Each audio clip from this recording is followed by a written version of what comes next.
but we cannot, be dogmatic and say, well, all the teams need to build and own their own and run their own service, because these teams, even in the same organization, might have completely different maturity, experience, even culture sometimes is different between different teams.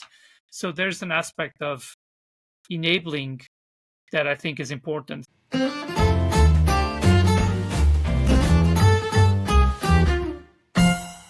This episode of Book Overflow is brought to you by Tusk. Hey there, welcome to Book Overflow. This is the podcast for software engineers by software engineers, where every week we read one of the best technical books in the world in an effort to improve our craft. I am Carter Morgan, and I'm joined here, as always, by my co-host, Nathan Toops. How are you doing, Nathan? Doing great. Hey, everybody. Well, we're excited. We got a special episode for you listeners today.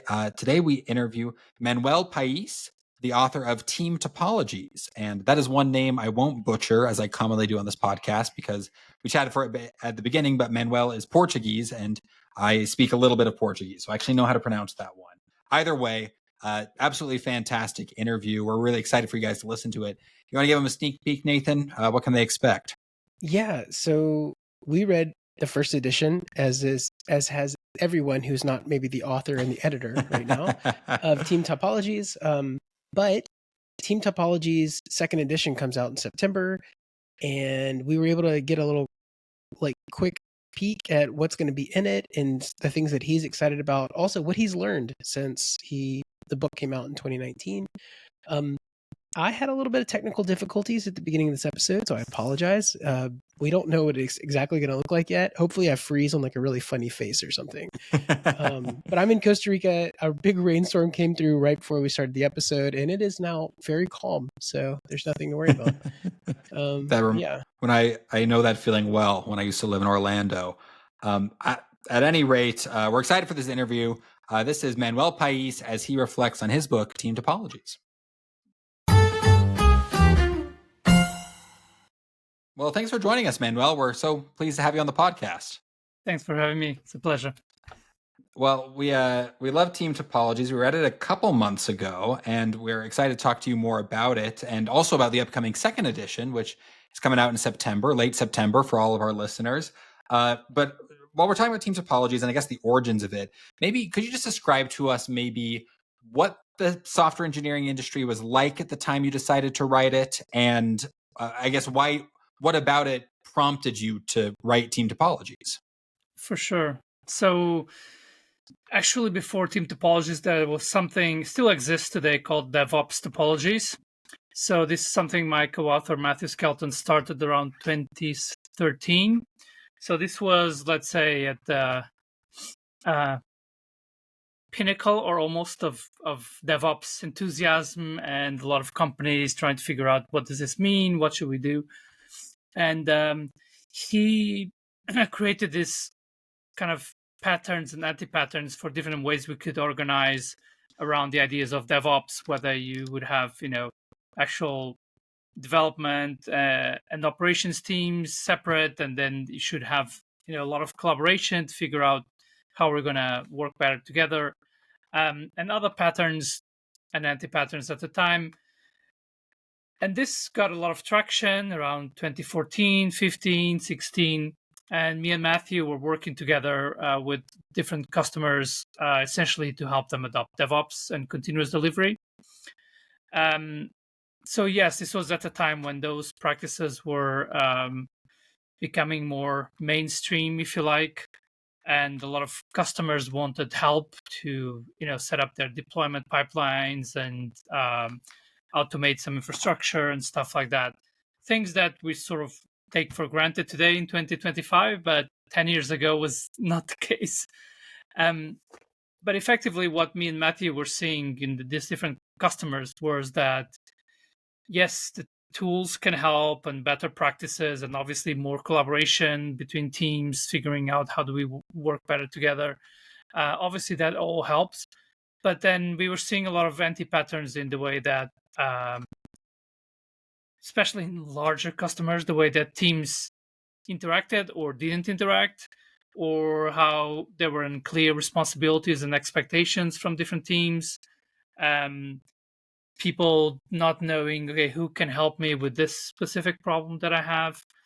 And so when we looked at, okay, yes, the tooling can help, we can set up some deployment pipelines and what have you, but if the way you work is still very much ineffective and full of this kind of, I would say, behavioral gaps and lack of understanding between what different teams do, how are we related to each other, how can we work better, how can we interact in a more intentional way rather than, well, something's on fire, who can help us, and this kind of thing. So we started seeing these patterns, and we started applying some ideas to help these customers.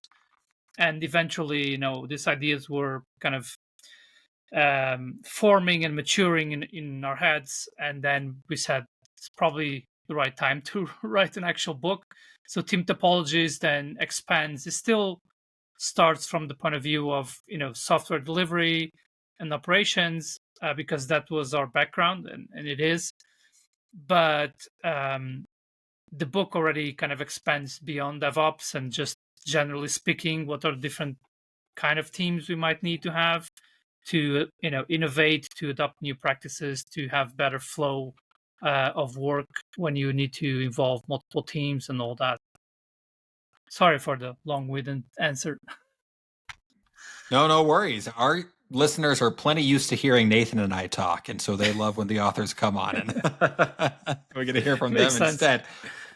Yeah. So when was the first edition written? I don't remember off the top of my head. So the first edition came out September 2019. So it's been around for more than 5 years. Yeah.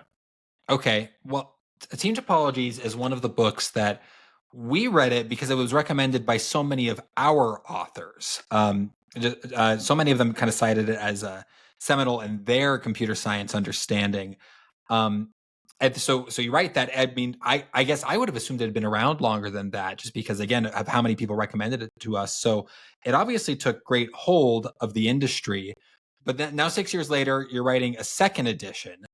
And what's the plan? I guess, why have you decided to write a second edition at this point? If it's, again, 6 years, I imagine it could stand on its own without a second edition. But here you are writing another one. Yes, I agree. It's still pretty much valid. With the second edition,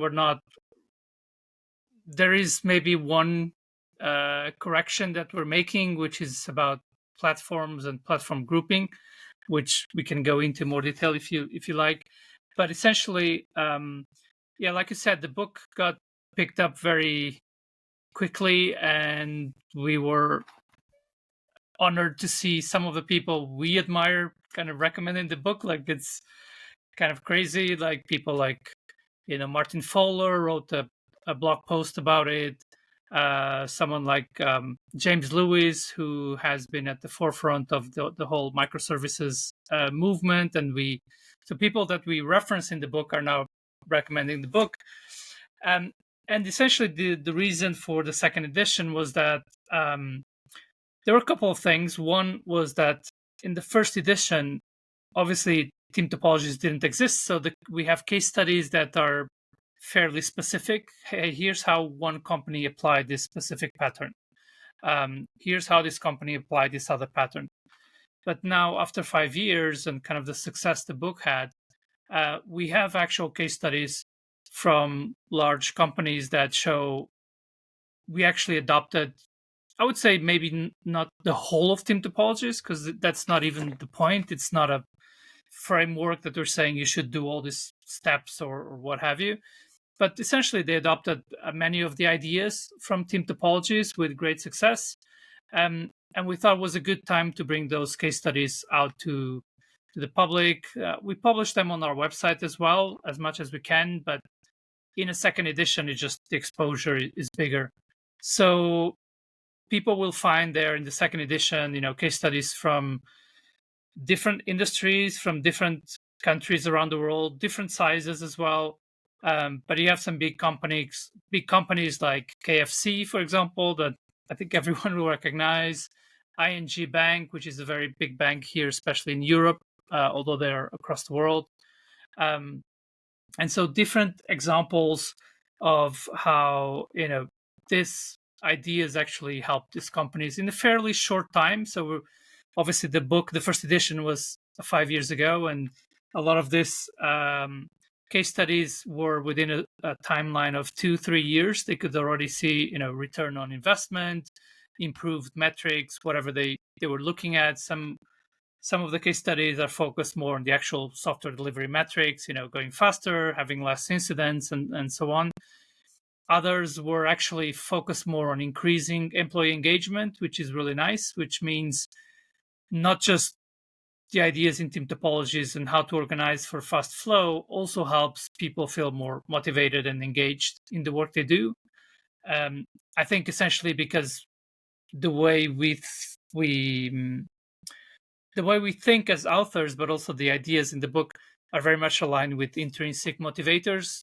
If people are familiar with the work of Dan Pink with the book Drive, he talks about autonomy, mastery, and purpose.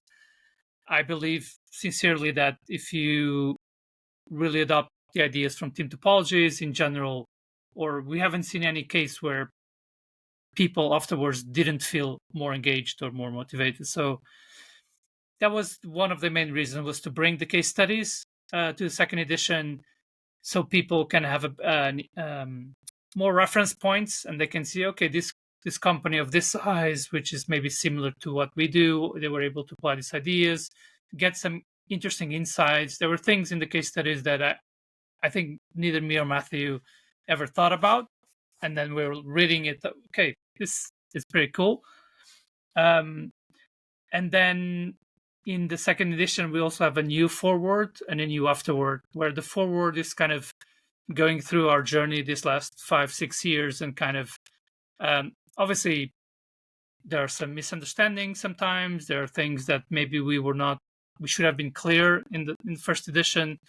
So it kind of brings together what has happened, what are some of the things that we should clarify, and the afterword kind of obviously connects to where we are today with the advent of artificial intelligence, how things are changing, how they might change, because we don't. I think no one knows exactly, but we know there's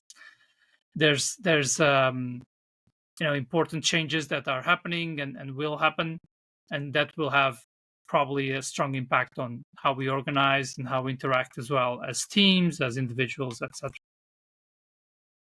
Yeah, I wanted to ask about that because the book being published in 2019 is such a funny little inflection point, because then immediately after we have COVID, and then that, and then kind of blended into COVID, the tail end of COVID turns into the AI age. And so when I think about kind of what's the biggest difference between now and 2019 and the software engineering world, I think of two things. I think of one, AI, and I think of two, remote work, whether that's teams that are full remote, hybrid.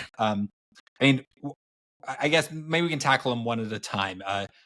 Does remote work come up at all in the second edition, or do you just even have any thoughts on how Team Topologies applies to remote work? Actually, it's hidden here in the back, but we've published this remote team interactions workbook. Oh, very around cool. 2022.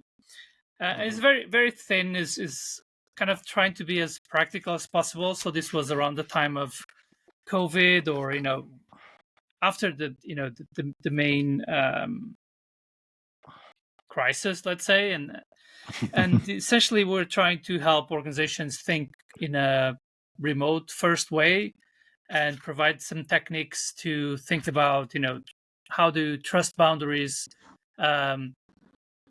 manifest in a remote environment, where maybe you're not working with people on the same office and the same building, but maybe you should be thinking about how you organize your Slack or whatever kind of chat tools you use in a way that promotes trust, right? Not just let's throw 1,000 people into this Slack and let them figure it out. That's probably going to cause some problems, where people might feel, I don't feel comfortable to speak out in this channel, or I don't know where to find the people who can help me solve this problem.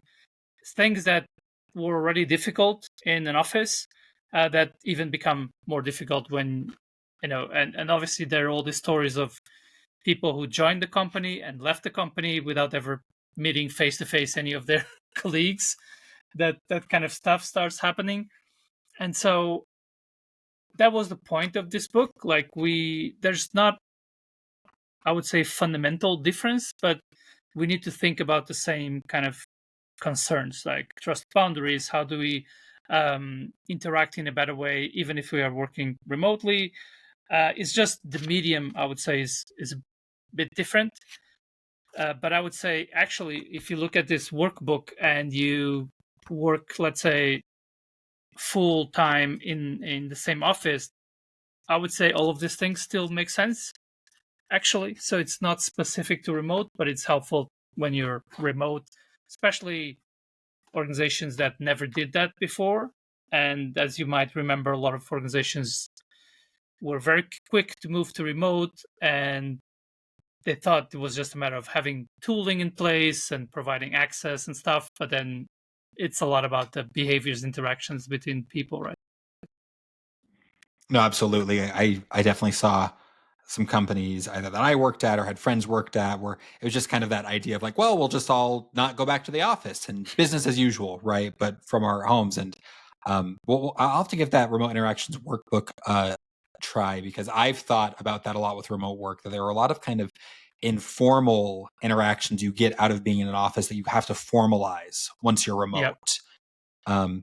Well, then why don't we talk about next AI? I mean, you say it kind of appears in the afterword. Again, your thoughts on AI and where Team Topologies plays into that. Yeah, so I would say, first of all, it seems pretty clear that AI is having and will have probably an even greater role in the next few years in terms of shaping how we organize when we have this sort of capabilities at hand, right? But on the other hand, a bit like remote, I would say it's not as straightforward as the remote aspect. But also because remote was already being done by many companies successfully, so it was something we knew. This works. It's just you need to be more intentional about thinking what needs to be different in a remote first environment. But there are things that are still essentially the same, right? We still need to think about ownership of services or streams, as we call them in the book. We need to think about trust, whether trust is other people in the team, other humans, or is trust of agents, for example. We need to set some guardrails, right, so that things don't go off track. So I believe that most of what is in Team Topologies right now still is applicable to when we are working this, let's say, AI infused way, right? I believe there might be one of the key things to me that will be interesting to see how things evolve is, okay, if we're able to deliver value through services and maybe whole software applications and websites and all that in a time frame that is at least an order of magnitude faster than what we're used to, maybe more. To me, one of the consequences is that the ownership part becomes even more relevant. And I mean ownership, yes, from let's say a software engineering perspective, which a lot of people are talking about today. That vibe coding or generating all this code without thinking about all the stuff that we discovered out of necessity of why should we do DevOps, why should we do continuous delivery, continuous integration. So if we're now going back to just create code, okay, it's very fast, but we don't have all this good practices in place, that's going to be a problem, right? I believe many of those issues might be solved in the next years. We might get to a point where you don't just ask AI to generate code, you actually say, well, it needs to have these characteristics and these qualities so that it's maintainable and scalable and all that stuff. And you need to have, there are a lot of anecdotes about uh, tests, testing the software. That's how the AI can tries to test the software that it generates and doesn't do it very well today. I believe a lot of those hiccups might be ironed out in the next years. So we might get to a point where you can actually have AI generate, let's say, a whole application with good, software engineering principles in a matter of hours with some guidance from, people who know what they're doing. So if we're talking about we can create a whole new product in the same day versus multiple weeks or months, this increase in speed means we need ownership of the business side, and it's going to be, in my opinion, much more difficult to keep this decoupling of, well, where you have the IT doing the software and the delivery part, and we have the business deciding, or the product managers deciding what we should build and doing all the discovery. I believe that in some years, companies who keep that separation are going to be left behind versus companies that understand, no, now the pace is so fast. We need maybe a smaller team, yes, but we need a really cohesive team of, business, IT, software engineering. There can't be really any separation almost. And I think that's one of the things that will be interesting to see. But in general, I would say, obviously, it's still kind of early days, but I don't see a lot of what's in Team Topologies that we would say this doesn't apply when we use AI. It still applies. Still need to think about trust. You still need to think about ownership. You still need to think about cognitive load as well. Maybe that's also something we're very interested in. We're hopefully going to run a survey on how AI impacts cognitive load on teams, because I expect that to change over time as well. I think today, because it's not as deterministic, and I would say in that sense not as reliable as someone writing the code and they know exactly what it does. And I think there's some cognitive load that we might be overlooking in terms of teams and people relying on AI tools, but not being able to reproduce what was done or have a good idea of what kind of system qualities does this code exhibit. But maybe as we get better, as the tooling gets better, there might be other types of cognitive load issues that come up. So that's also quite interesting. And I don't have an answer, but I think will be interesting to see what happens. You know that feeling when your PR gets blocked because test coverage has dropped, or when a simple logic change breaks something unexpected in production? As senior engineers, we all know unit tests are critical, but let's be honest, writing comprehensive test suites is time-consuming, and keeping up with coverage while shipping features fast is a constant battle. That's where Tusk comes in. Tusk is an AI dev tool that generates and runs unit tests right in your CI pipeline. It reads your full code base for context, understands your business logic, and creates verified test cases, including those edge cases you might miss. Companies like Deep Learning AI and Team Feepay are using Tusk to increase their test coverage by 30% in just 3 weeks, while preventing edge case bugs in 43% of their PRs. Tusk is creating a future where you ship faster and safer, while focusing on solving interesting architecture challenges as opposed to writing repetitive test boilerplate. You can try Tusk free for 7 days at usetusk.ai. Use promo code Book Overflow for 25% off for 3 months after your trial. Tusk, because your time is better spent solving hard technical problems, not writing unit tests to cover all edge cases.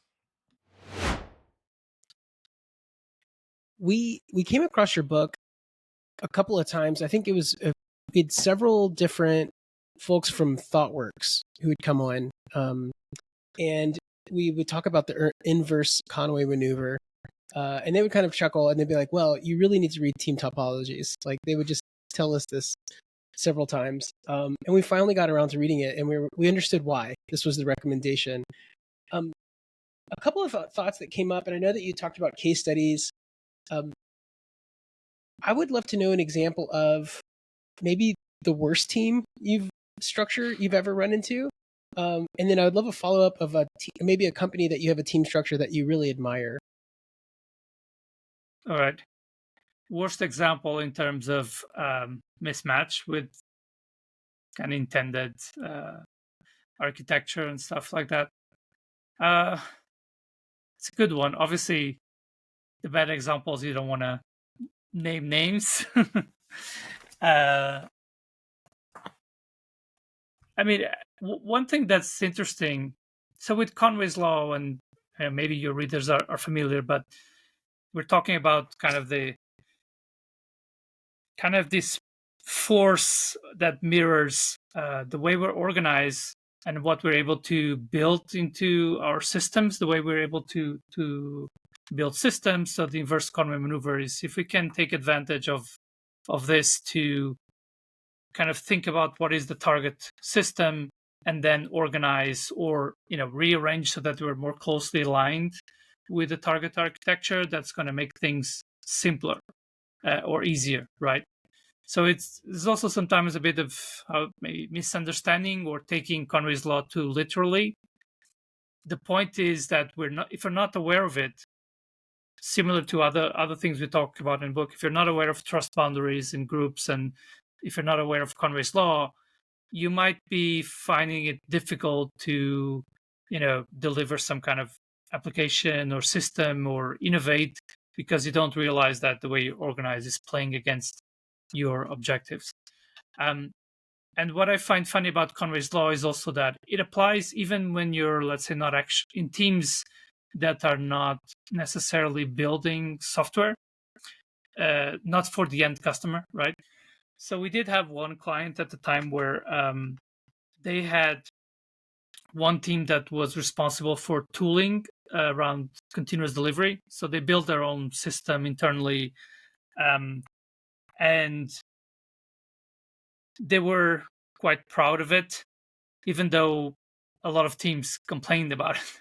So if you think about teams that are more kind of internal tooling teams and platform, they also kind of suffer from Conway's Law. Like in this case, the tooling was really made to, in the image of the people who created it, who thought they knew what others want and how others should work, and not so much in collaboration with those teams. So it's kind of, I think also Conway's Law plays a role here, where we will build, even for this kind of internal tooling, something that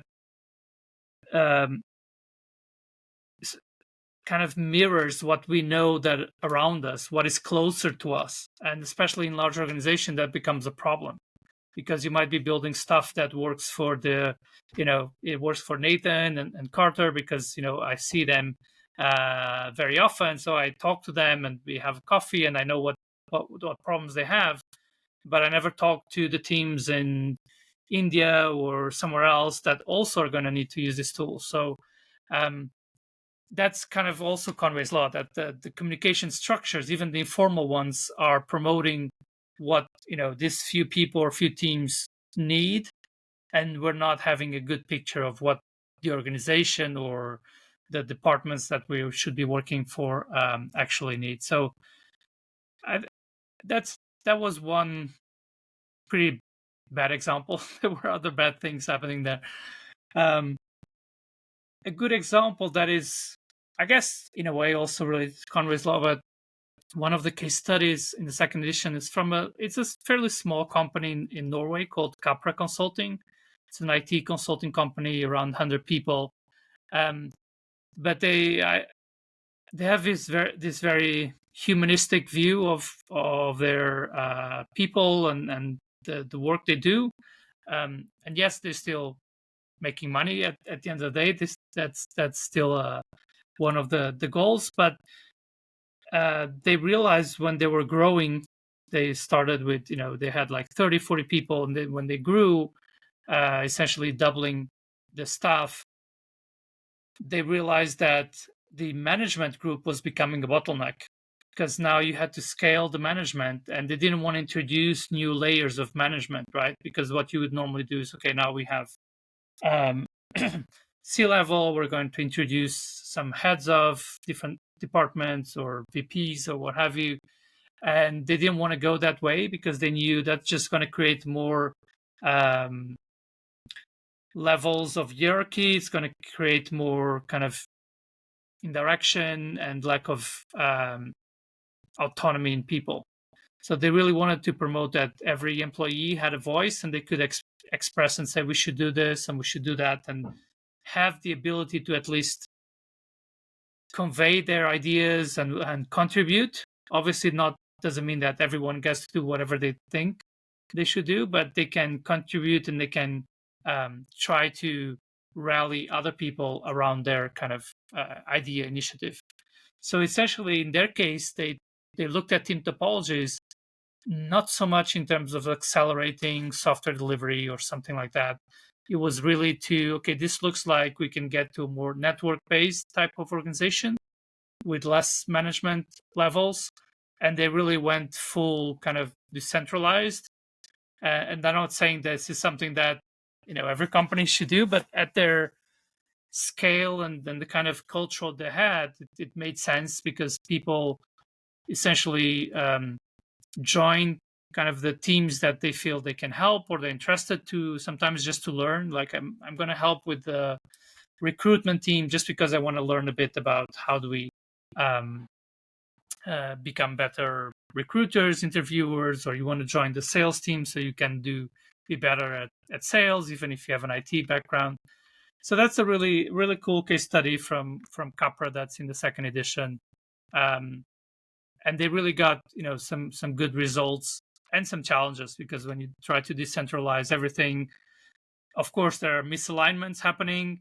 And what I like about their case study is how it's not that they don't expect everything to be perfectly aligned, and because we said once or twice this is what we should do and this is the strategy, that everyone understands and is following this kind of roadmap. They understand the misalignments are normal, and then they try to figure out how can we get better at reducing misalignments, how can we support people better. So they do stuff like leadership as a service kind of thing. Is kind of, instead of leadership being at the top deciding, they kind of try to be more kind of the lower level, supporting the teams to understand better, okay, this is the company strategy, these are some of the metrics and what's happening, so that the teams can make better decisions on their own kind of local strategy and objectives for that team, right? So it's super interesting, and that case study for me.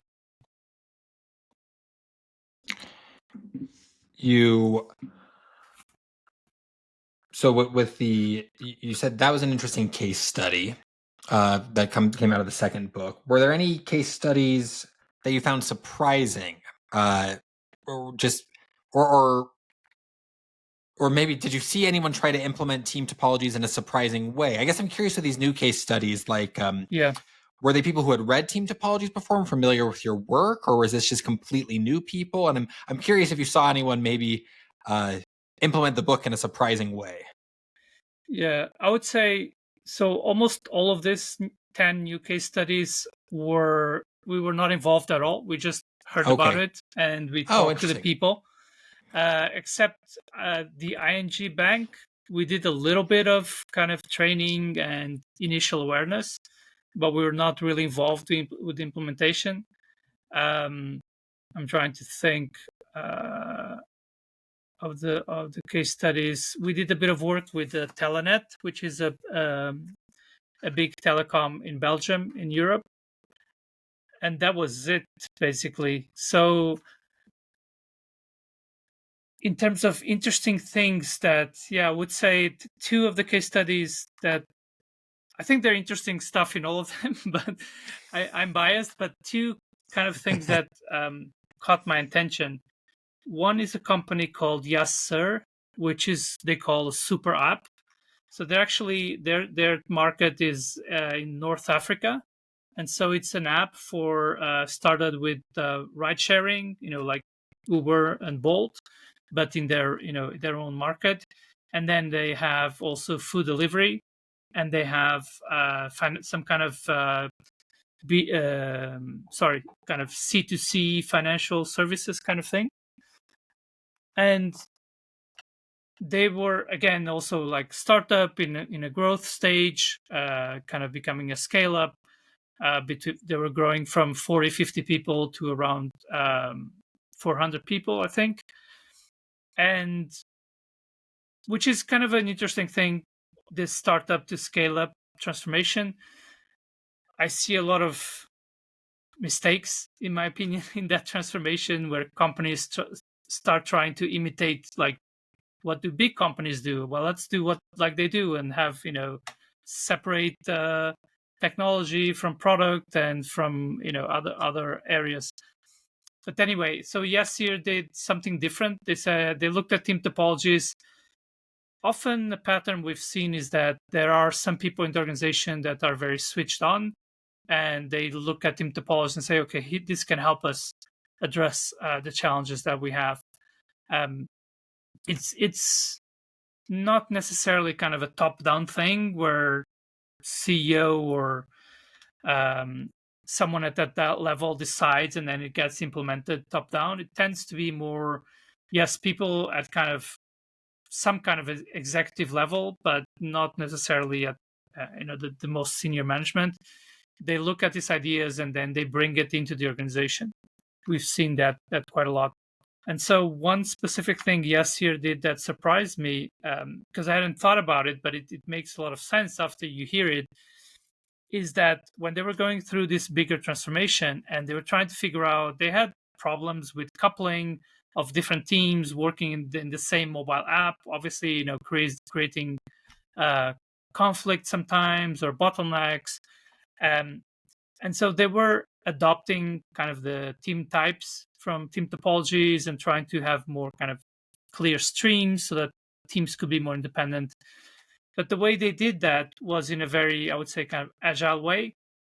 They decided to have 4-month cycles, iterations, where they would, okay, let's try, for example, let's create a platform team that takes care of this type of service to try to help the other teams so they don't have to worry about this kind of lower level services.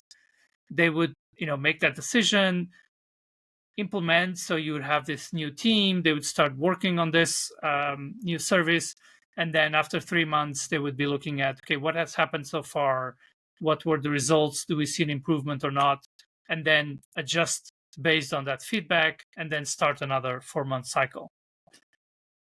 And I think in hindsight, it seems, yes, that makes a lot of sense, but it's actually quite different from the way most organizations do organizational changes and reorgs, because they actually decide in the beginning, this is how we're going to reorganize, we're going to have these teams, we're going to have these roles, what have you.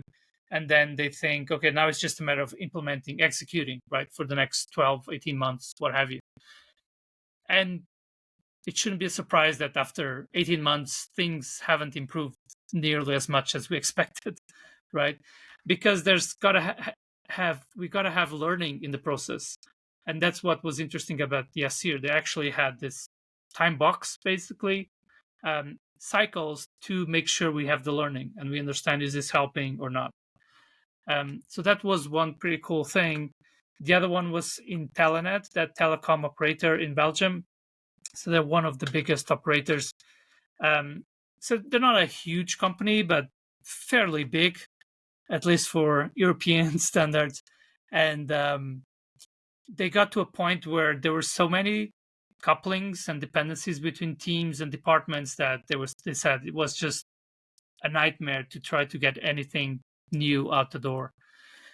And one of the things that was interesting that they did was, we have the 4 types of teams in team topologies, and we have diagrams in the book that show, how these different teams might be interacting at a certain point in time. But what Telenet did, which is in the book, is they actually thought about this at the tribe level. So they used the Spotify idea of tribes, which are a group of of teams, usually in total around up to 150 people, and they organized the tribes to also match kind of the team types. So you would have tribes that are stream aligned tribe, right? So this is a tribe that's working on some particular stream of value to their customers. So that could be billing, for example, or some other kind of service they provide to their customers. And they have other tribes that are platform tribes. So that means we have multiple teams organized under one platform, where the platform could be, for example, I think they even have like a finance as a service platform. They have also kind of cloud infrastructure as a service type of platform. And they even had an enabling tribe. So this tribe was more the people who were helping in the transformation, in the change over time, helping the other tribes figure out, okay, how do we work in this new way? How do our responsibilities change? What kind of new skills do we need to learn, etc. So that was another kind of aha moment for me to reading about that, how they actually look and said, we can use these types not just at the team level, but at the tribe level. And that gives you also a lot of flexibility in terms of having good discussions about how we organize.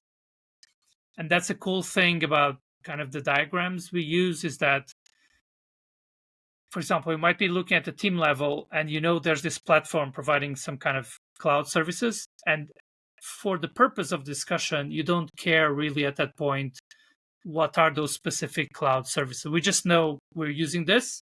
That's all we need to know for this discussion, where maybe we're interested in understanding the stream aligned teams.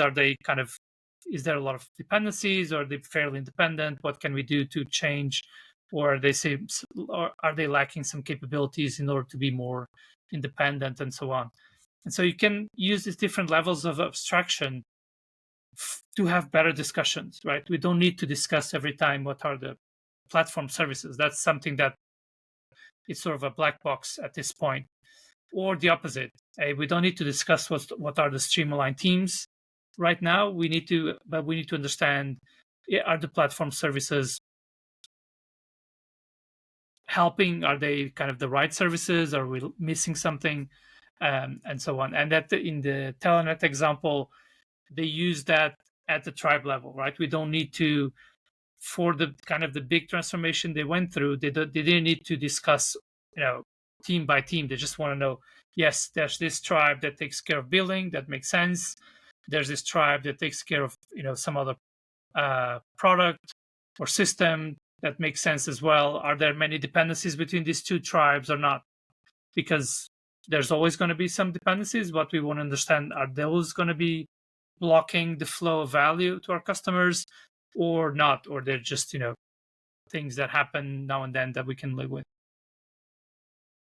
Sorry again for the long answer, but I get excited about the this stuff is great that organizations have done. Yeah. So near and dear to my heart, I'm a software architect now, but in my last position, I was in platform engineering, and platform engineering has just exploded since you wrote this book. And I've noticed it more and more. I feel like more teams, leadership are talking about platform engineering. So my question is, I would love to see what is evolved in your thinking around platform engineering's role as it ties into team topologies. And I'm also curious. Actually, I'll start with that. I have a follow up after. But what is your view on the changing role of platform engineering? Yeah, I would say a couple of things, because I've seen really good outcomes from platform engineering, and I've seen really bad outcomes as well. And what's interesting is, theoretically, the two had the same goals, right? So one succeeds and the other kind of fails sort of miserably. And so I've been doing a lot of thinking around that in the last years, and trying to figure out why, because I would say when the book came out, the first edition in 2019, I was probably fairly naive in terms of, well, if you build a platform, if you're really, collaborating with the teams, understanding what they need, looking to reduce cognitive load on the teams. That should always be kind of the first goal of the platform. And then following up and seeing actually, is it actually helping? Is it makes life simpler for the users of the platform, and so on, and so they can go faster.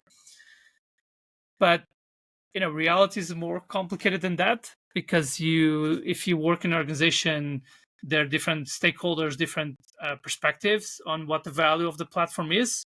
So my naivety was thinking everyone will get it, that this is valuable, and if we're doing this in the right way, this platform is a product approach to reduce cognitive load, everyone will get it, that it's helpful. But actually, that's not true a lot, because there's a lot of different forces in the organization, and the platform, what might be obvious to some people might not be obvious to others. And actually, I do a one-day workshop, just kind of focus on kind of platform growth and platform sustainability, because I think that's what's we're talking about at the end of the day. Not just build this new wonderful platform. Yes, maybe you follow these principles, and that's great, but how do you sustain this over time? How do you also avoid going into the platform growth trap that I say? And one of the things is to look at what do different people care about. So yes, the teams using the platform care that it's reliable, that it helps them, and so on. But financially, you need to make a case. How does this help? And so you need from day one to be looking at what are the metrics that show a return on investment of this platform. Maybe you don't need it now, but maybe in 1 year, because the economy is not so great, people are going to start asking more questions. Why do we need to spend this much on the internal platform? This is not even a product that our users pay for, right? Maybe our users don't care about this platform. And so these kind of questions are going to happen. And if you don't have the answers and the data at that time, it's going to be very difficult to justify. So I've seen examples where that happened, exactly like they were doing all the right things. They were talking to as many users as they could. They had the roadmap for this internal data platform. But then, some sort of financial crisis came in, and the people who made decisions had no visibility into what the hell is happening. Why are you spending all this money? Why do you need this many people? And it basically was shut down, right? So my thinking around that has changed a lot. I believe now that for sustainable platforms, you need to have trust from the teams that are going to use the platform. So trust starts with interactions between people, not with, hey, we built this wonderful service. If I've never, I never met you before, and now you're trying to sell me this beautiful internal service, but why should I trust you, or why should I take the trouble to try it out? So we need trust. We need to share success stories as well, because people we like to think that we're all data driven, but we're not really. We're data driven, plus we're story driven. So I think it's a combination. So you need to share success stories, how the platform helped with it, teams actually sharing how they use the platform, how it helped them, maybe, I don't know, unlock revenue or save costs or what have you. And finally, then having a good measure of value to external stakeholders, people who are not technical, are not using the platform. They need to understand, what's financial value, perhaps, what's the value in, being able to deliver changes much faster with more reliability, recovering from incidents faster. If the platform is contributing to those things, we need to be able to make the case for that when the time comes. So, quick follow-up question, which is, in the platform engineering world, I really liked your outline of the pitfalls that come into this. I felt that there's this whole idea of you build it, you own it, and the idea of X as a service, and the idea of platform engineering. That sort of those three things can seem to have a conflict if they're not negotiated, the team boundaries properly. And so I guess that was my follow-up, is that how how does this all fit into a world in which, and do you think you build it, you own it is even a good idea? Do you mean from a platform point of view or from a kind of streamlined product From teams point of view? Yeah, good point. So when I was doing platform stuff, we always tried to enable our engineering teams to have this sort of you build it, you own it. And the idea for us was the platform engineering team should make it easier so that you can build it and own it. And that's what we're trying to do with it as far as enablement goes. Would you think, is that a good way of approaching this, or do you think I'm actually misunderstanding part of the role of what platform engineering is here for? No, I think in principle, I agree. I would say there was a company that they kind of promote the idea. They actually even said you build it, you own it, you love it. So Oh, cool! I like that. I think the idea makes sense. I would say one of the missing links, I would say, in platform engineering, which again is something that I kind of discovered also over time, is the enabling part. So what I mean is that yes, you want, if you get teams that are able to build and run and own the thing that they built, we know that's going to be kind of what allows us to go faster and have shorter feedback loops, because essentially it's all inside the team as much as possible. But we cannot, be dogmatic and say, well, all the teams need to build and own their own and run their own service, because these teams, even in the same organization, might have completely different maturity, experience, even culture sometimes is different between different teams. So there's an aspect of enabling that I think is important. So one of the case studies actually that fits in quite well with this point is from Adidas. So they're also in the second edition of the book. They invested a lot in their internal platform engineering. So they have a platform engineering group with a VP that reports, I think, directly to the CTO. So it's quite an important kind of investment. And it's interesting because the platform teams are expected to spend roughly half of their time doing what I would say is enabling work, kind of advising, helping the teams understand not just the platform itself, what the platform does, but the domain where the platform lives, right? Because to be good at you build it, you run it, you need to understand a lot of stuff about observability, about deployment, about reliability. And these are typically domains of knowledge that platform engineers are good at, or they should be if they're building some kind of infrastructure platform. And so we need those people to do enabling work as well, which is not easy for the platform teams because we ask a lot from them. But you are going to have to build a bridge to the product teams. And the larger the organization, the more, the bridges are going to be different. You need to figure out, well, we have these teams that are, fairly advanced. And so they can just use the API that we provide and they don't need much. But we have these other teams that already, they never did this thing. They never did operations. They never really focused on, the performance of their service. So we're going to need a different kind of path for them.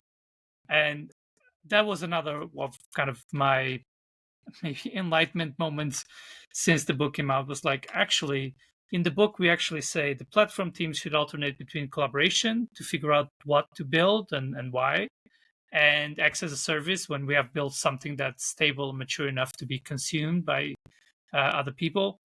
And I would say today, I would say we were missing the enabling piece. And I would say actually start with facilitating. Start by, even before you build anything, just figure out what do the teams know. And if you just help them, even maybe just take a small step to make their service a little bit more reliable or easy to diagnose, whatever it might be, first you gain their trust, and second you learn more about what their problems are and their maturity and what might be a good platform service for them. So that was definitely a learning. And I would say one the problem with that, one of those bad examples that I'm not going to name, but with the customer, we did a few workshops to figure out they had budget for a new platform group, new platform services, and they were trying to figure out where to start and what are the next steps. And we basically by talking to them and figuring out, okay, where are your product teams now? What do they know? It was a platform around observability, automation of infrastructure, and stuff like that. What do they know? Well, they don't know much because they never had to do this stuff. We had a traditional operations group that would take care of this stuff. Okay, then don't build anything yet. Just spend the next 2 months, 3 months, or whatever it's needed, maybe less, maybe more, talking to the teams, help them take a few baby steps, get them on the journey. And the reason why this was a bad example is that, oh no, we can't do that. We already have all these deadlines in place, and management is expecting us to deliver this service by this date and that service by that date. And then it's like, okay, you might be able to do that, but you might find out, no one's using it, or you force people to use it, and then they're upset because they now have this increased cognitive load because we are forced to use this thing that we don't even understand the kind of domain and why is this a good thing, So yeah, there's some learnings definitely around platform engineering the last few years. Thank you so much. Well, Manuel, thank you so much for coming on the podcast. We always love talking to our authors whenever we get the chance, and especially again, like we said, we had Team Topology recommended by so many of our authors that we knew we couldn't pass it up. I guess in that same vein, since we were recommended by so many authors, I mean, is there any books you would recommend to our audience? And that can be fiction, nonfiction, technical, non-technical, just anything you particularly enjoy. Yes. I mean,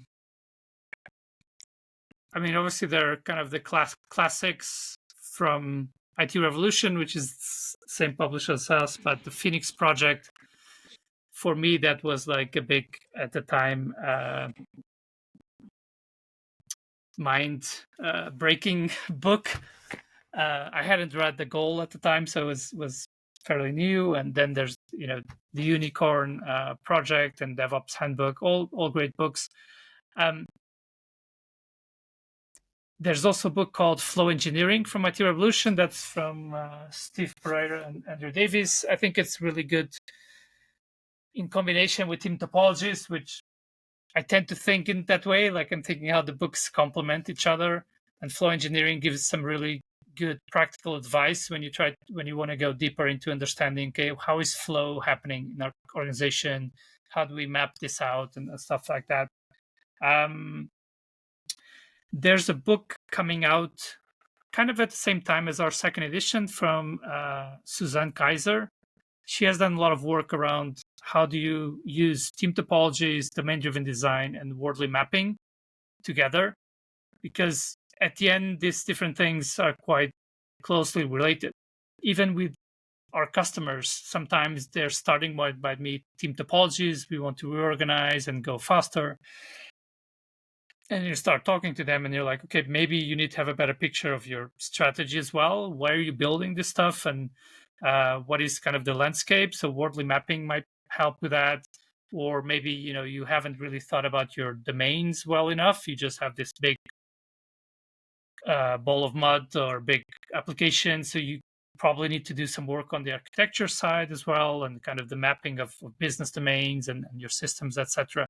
So I'm looking forward to that book. I know it's not out yet, but I think it's going to be really good.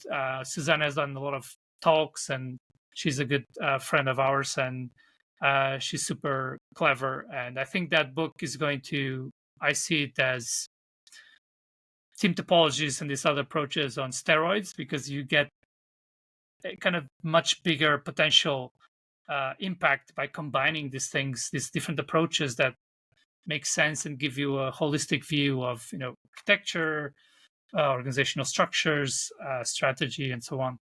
So I'm always excited when people are kind of bringing together different approaches. I try not to. I'm biased, but I don't think team topology is not the end. How do you say it? It's not the all end all. Exactly. That's not the point. Is one, I would say, another tool, and maybe it's your starting point, but then you need to figure out what else do we need to improve, right? And sometimes maybe you shouldn't start with changing the organizational structures if you haven't figured out other stuff, and that's totally fine. Awesome. I mean, thanks for all of that. And we're excited. We have read the Unicorn Project, and we are actually, that's the book we're reading right now for the podcast is the DevOps Handbook. We're recording our first discussion episode tomorrow. So we're excited. We always add the books that we get to the backlog. Well, thanks again, Manuel, so much for coming on. Anything you want to plug to our audience before you go? Obviously, you got the second edition coming out. Anything else our audience should know about? Yeah, if people are interested, so our website, teamtopologies.com, is the main reference. We have a bunch of other case studies published already, besides the ones in the second edition. We try to, share as many stories, resources as we can. We do have also a Team Topologies Academy. That's video-based courses for people who want to go a bit deeper. There's also introduction kind of courses, and then going deeper into the idea of enabling teams and platform engineering and so on. And we have a tool called Temperature, which is helping assess the team cognitive load. So this is something I'm quite proud that we did this work with someone with a PhD in psychology. So she helped us create a model that is not exhaustive, but already gives us a lot of insights on what are the drivers of cognitive load in teams. Because that's another area super interesting to me personally, is that we introduced the idea of team cognitive load in the book, but a lot of people talk about it in kind of, I would say, a bit superficial way, but it's already helpful. But there's a lot to discover into what actually increases cognitive load on people and teams. And so we have a model behind this tool that is free to use called Temperature, like taking the temperature of a team. And like I said earlier, we want to do more research, for example, on the impact of artificial intelligence in cognitive load in teams. So that's where all this kind of results will be coming up. Well, awesome. Well, again, Manuel, thanks so much for joining us. Listeners, you can always find us at bookoverflow.io or on X or Twitter at bookoverflowpod. And you can find me on Twitter at Carter Morgan, and Nathan and his work with his newsletter Functionally Imperative at functionallyimperative.com. Thanks again, Manuel, for coming on. We really appreciate it, and we'll see you next time, listeners. Thank you so much.